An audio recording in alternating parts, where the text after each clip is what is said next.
नमस्कार मित्रांनो, लक्ष्मी निवास 12 मार्च प्रोमध्ये लक्ष्मी म्हणते, सिद्धू तू बसा, मी तुझ्यासाठी चहा घेऊन येते. सिद्धू म्हणतो, नको काकू, कशाला? लक्ष्मी म्हणते, अरे मला पण घ्यायचा आहे, बस. भावना आत निघून जाते. आता सिद्धूला काय बसा वाटत नाही. तो म्हणतो, अरे यार, जिच्यासाठी बसलो तीच निघून गेली. इकडे जयंत मॅडला खूप मारत असतो. तो का मारतो हे काय मॅडला कळत नाही. तो आता जयंतला जोराचा फटका मारतो आणि जयंत लटपटतो. त्याचा फायदा मॅड उठवतो आणि वर पळून जातो. पण सर्किट जयंत त्याचा काय पिछा सोडत नाही आणि तिच्या मागे पळत जातो. भावना सिद्धूला खूप त्रस्त होते. रूममध्ये गेल्यानंतर ती गाडी पाटलांना फोन करते आणि सिद्धूबद्दल सांगते. सिद्धू म्हणतो, तुम्हाला तो फार त्रास देतोय का? भावना म्हणते, नाही, त्रास देतो असं काही म्हणता येणार नाही.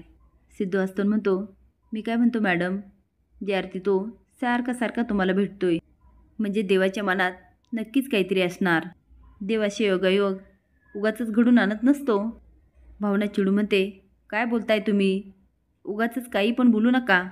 तो मुलगा मला माझ्या आयुष्यात आलेला नको आहे. आता मात्र सिद्धूचा चेहरा पडतो. श्रीनिवास घरी येतो. लक्ष्मी त्याला म्हणते, आनंदीच्या शिक्षणाचा खर्च आपण उठवला तर? खरं तर पुन्हा एकदा श्रीनिवासची नोकरी गेलेली असते. तो पहिले तर शॉक होतो.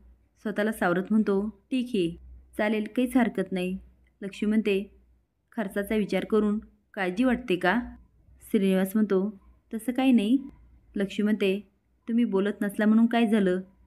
पण मला तर कळतं ना, बोला ना, काही टेन्शन आहे का? जानूला खूप उत्सुकता असते, आपल्या घरी कोण काम करतं? पण जयंत मात्र सारखं खोटं बोलत असतो. आतापर्यंत ती त्याच्या सांगण्यावर विश्वास ठेवते.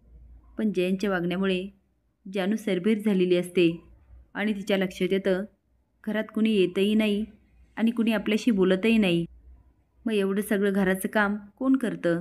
ते आता ठरवते, लवकर उठायचं आणि बघायचं. जानू लवकर उठते आणि खाली जाते.